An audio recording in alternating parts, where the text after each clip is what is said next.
Welcome back, everybody. This Week in America, website thisweekinamerica.us. Back with us on the program, Brian LaForest. Brian has been a car enthusiast since age 3. He resides in his boyhood hometown of Allen Park, Michigan, a suburb of the Motor City, Detroit. He's the author of Cars, Cars, Cars, the Vehicles That Drove My Life, and he's back with us on This Week in America. Brian, great to have you back on the program. Thanks for being with us. Hi, Rick. Thanks for having me back on your show. I appreciate it. This is an excellent book, and we all can relate those certain moments of our life that we can equate to the car that we had. We drove our child home from the hospital. We drove our child to college. Our child started to drive with this car. I had my first date with this car, that type of thing. And we talked about that a lot the last time, and we'll get into some aspects of the book. But this really is more than a book about cars, isn't it? It's really about the human experience and some of the trials and tribulations that you went through. Yeah, it is. It is, Rick. It first started out to be just about each friendship, the story of each friendship with each of my cars. But as I went along, it got to be so much more. I didn't really even plan it, but as I was going along, I realized that I was writing about my life during each period, and so it somewhat became an autobiography, I guess, in the true sense of the word, because it's written through my cars. But yeah, it began to be about the struggles I faced, and there were many, and some very tough, and about my determination, my perseverance to get through these too. And as we hear of the problems that you're going through, the highs and the lows in your life with each car, you can't help but, as a reader, as you're reading that, think where you were when you had a particular car. It's not just, I had a 1984 Malibu. Suddenly you start thinking about what your life was like back when you had that car. And that's obviously what happened as you were writing the book, Cars, Cars, Cars. Right. It's just a book that will really open up a floodgate of memories. It's called Cars, Cars, Cars, the Vehicles That Drove My Life. Brian LaForest, our guest on the program. The book is available at Brian's website, brianclaforest.tateauthor.com. The book available at tatepublishing.com as well, at Amazon, barnesandnoble.com. And just go to our website if you want, thisweekinamerica.us, and link on directly to Brian's website. Also, the first show that we did with Brian is available on our website at iTunes and YouTube as well. And Brian, the book, it's Cars, Cars, Cars, but it could be memories, memories, memories. It's a book that really, even if you're not a car fan, you would enjoy. It's a book for everybody. Yeah, that's right.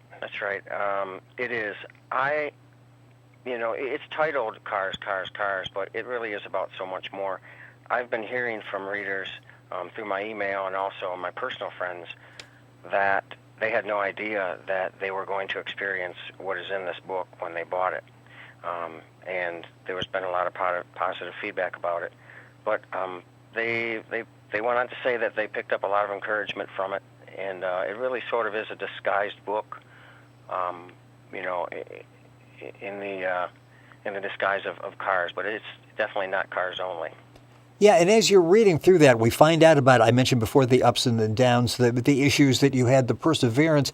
And I understand the book has just been chosen to be part of prison ministry in a number of prisons around the country because they feel that the cars will get people to start reading the book and discussing it, and all of a sudden they can really learn something from what you went through. It has to be an exciting time for you that this book is really going to touch a lot of other people. That's right. I was so pleased when I heard the news. It was recently, a few months ago, accepted as suitable reading material to be distributed in these prisons. So now it'll be available to over 1,300 prisons across the country. We're going to start moving those there the next few months. Cars have changed so much. The first car you had, as we talked about, was in 1983, a 75 Pontiac GTO. Cars have changed so much, and our lives have changed so much.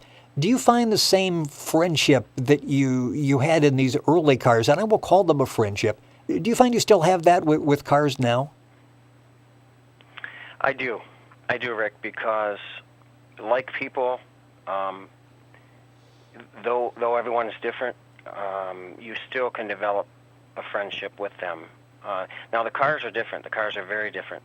But as you're going about your day, or even over time when you establish these relationships with the cars, you're using them to get where you need to go, and they really become like a friend to you. And so no matter what it is you're driving and how they have progressed over the years, they still really take that place in your life as your friend. When you begin to develop this Right. friendship with them.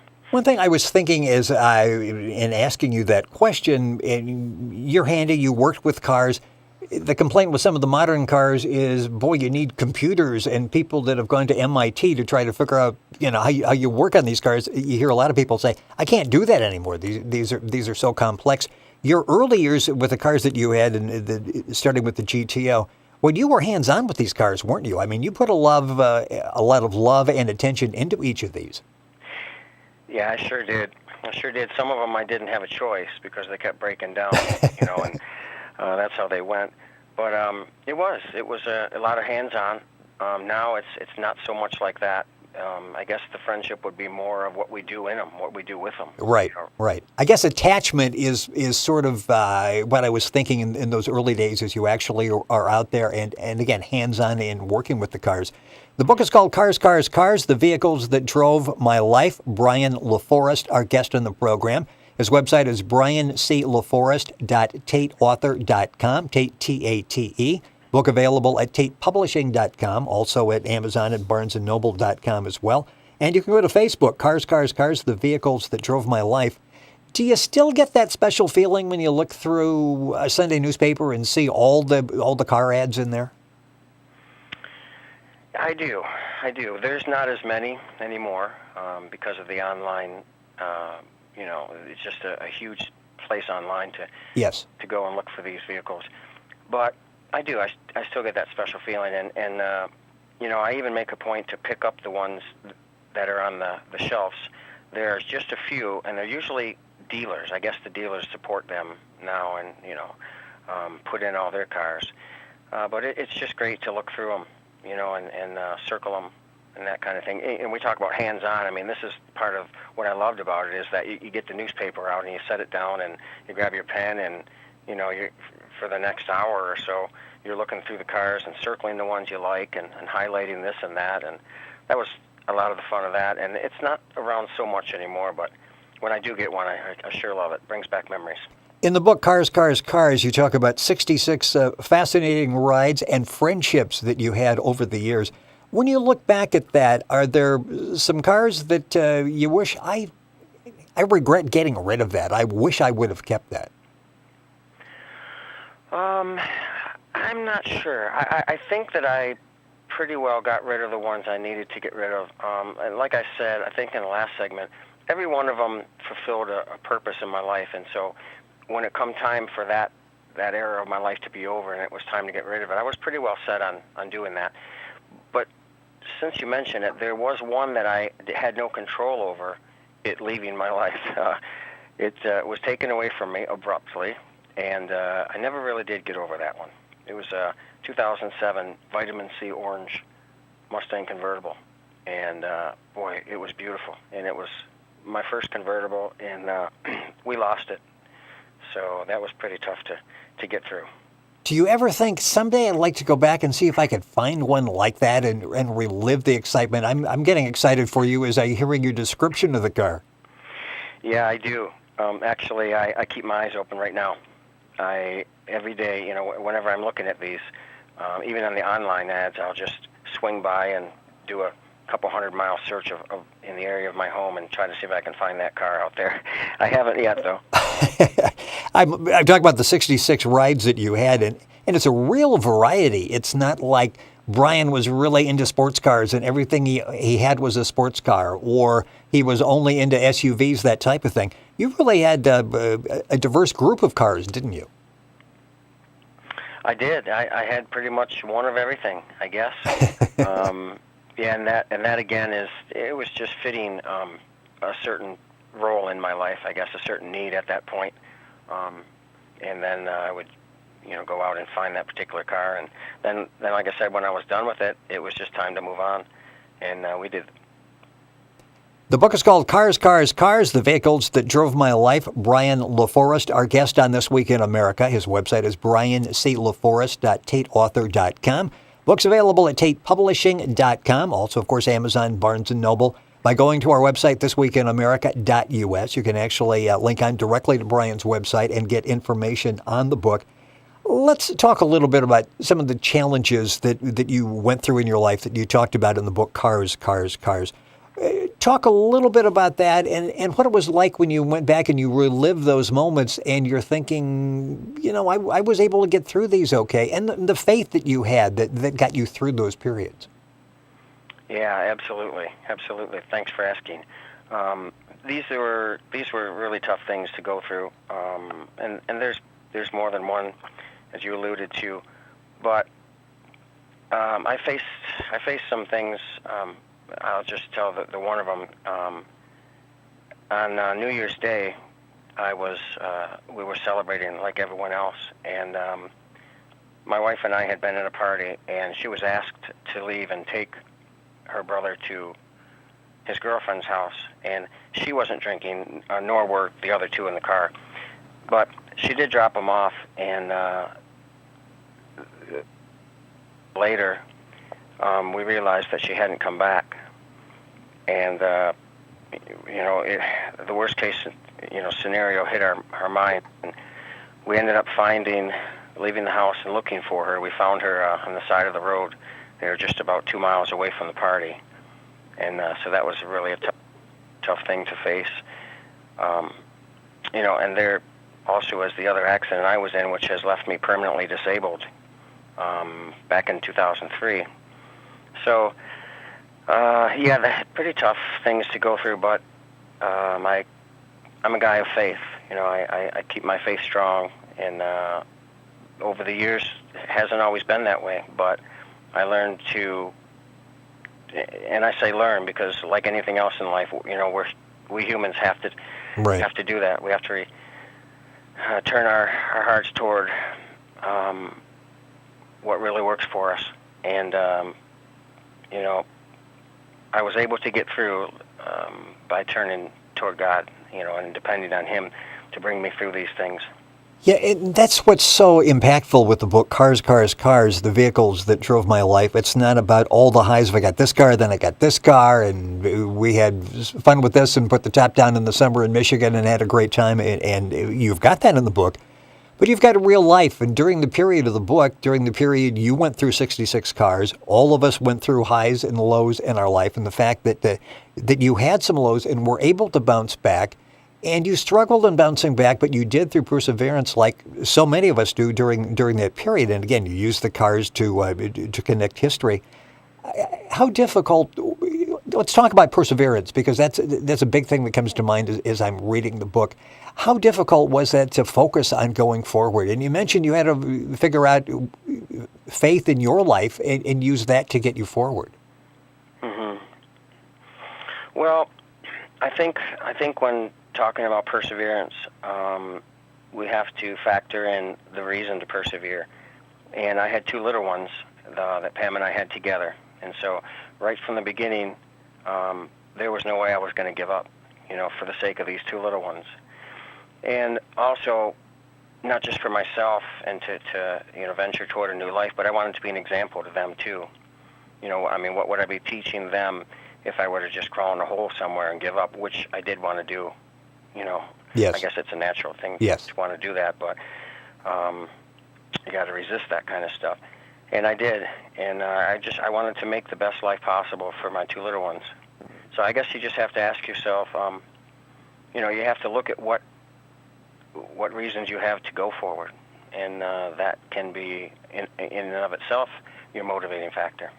Well, that's the inspirational part of the book, the entertainment part of the book, the excitement part of the book, and talking about the cars and feeling the excitement as you were moving from car to car, and the disappointment as you found out there were flaws in the car, because we've gone through that before. We talked about that the last time with the Pontiac GTO, which seemed like a great investment at the time, and in the difficulty you had in finally realizing this isn't quite what I thought it was when I bought it. We all have those first cars, the used cars that we go through.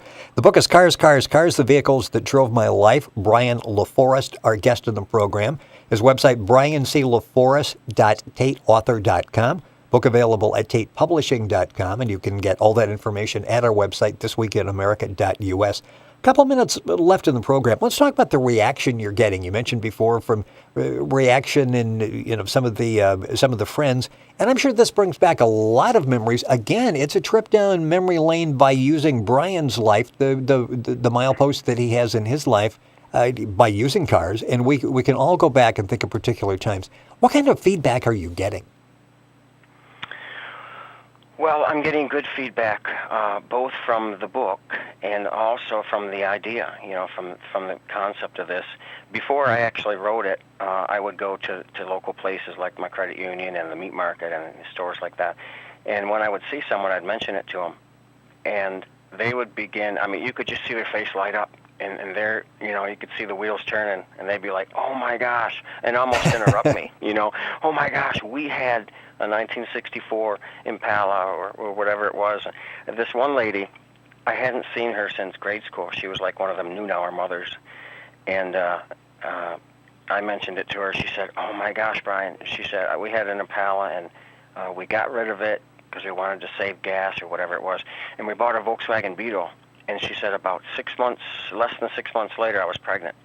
So this was the wrong move for us to make at the time. And she said, but we did it. We kept it, and we called it the baby buggy. We named it and everything. And so people are really. I think this is catching on. It's awakening some memories people maybe might have forgotten they had. If you want, I guess, a connection with people, something that you can talk about with everybody and have no fear of going astray and creating arguments, you can talk about the weather or you can talk about automobiles. Because, once you start, and again, as you go through the book, I can visualize what you're talking about in your life in that particular vehicle. But maybe at a similar stage in mine, I'm thinking what I had going through that period, and it was sort of like a living history through cars of like the last 20 or 30 years. Yeah, it's pretty neat. It's like you said, it's a pretty vast collection, and there's something in there for everyone. Somebody. The chances are good that the reader's going to have one of these vehicles or know someone who did. So then they're going to start remembering, memories and times that they had with it of their own. So it's pretty neat. It's an excellent read. It's called Cars, The Vehicles That Drove My Life. Brian C. LaForest, our guest on the program, 66 personal stories of friendships he had with his vehicles. You've had some since then. Are you going to do a sequel to this book and maybe bring us up to date on some of the cars in this stage of your life? Well, I'm not sure. I haven't had as many as I've had in the past. I'm kind of slowing down on it. I don't know if I'm getting more choosy or what, but I don't know. There may be a sequel. It'd be a lot smaller, though. Yeah, it's interesting because, that's the car I used to drive to the Social Security office to sign up for my Social Security to get my retirement money. Things are a little different. The cars are a little different, not quite as flashy as they were in the earlier stages. Cars, the book, The Vehicles That Drove My Life.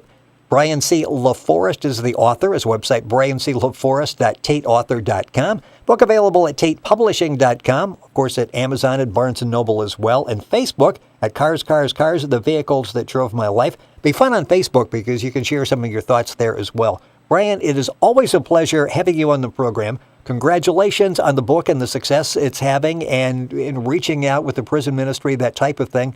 The book is enjoyable, it's entertaining, and it's inspirational as well. Thank you for being back with us. Thank you, Rick. I really appreciate being here. It is our pleasure. Brian C. LaForest, author of Cars. Information available at our website, thisweekinamerica.us.